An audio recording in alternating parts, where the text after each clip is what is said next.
سلام حمدي، يا سلام حمدي، يا سلام حمدي حمدي حمدي. وانتهى الكلام، انتهى الكلام. حمدي مسك الختام. حمدي فتحي أهلاوي. إذا احتجت للجرينتا فعليك بحمدي فتحي. عودة أهم لاعب لدى المارسيل كولر. بعد خروج النادي الأهلي من كأس الانتركونتيننتال سعى الكابتن محمود الخطيب في إتمام صفقات للنادي الأهلي، فكان عليه التعاقد مع اللاعب الجوكر حمدي فتحي.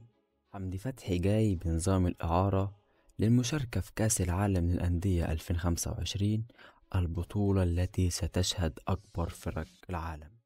حمدي فتحي مواليد 29/9/94، عمره بالتحديد 30 عام، يلعب في معظم مراكز الوسط. لعب حمدي فتحي مع نادي الوكرة 39 مباراة، قدر يسجل 4 أهداف وصنع 3 أهداف.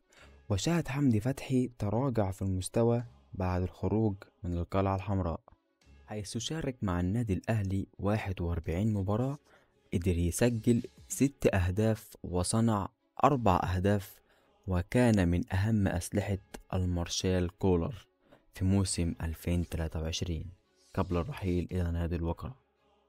نيجي لأهم سؤال دلوقتي، هل أنت كمشجع أهلاوي مبسوط بعودة حمدي فتحي ولا مروان عطية بيأدي الغرض؟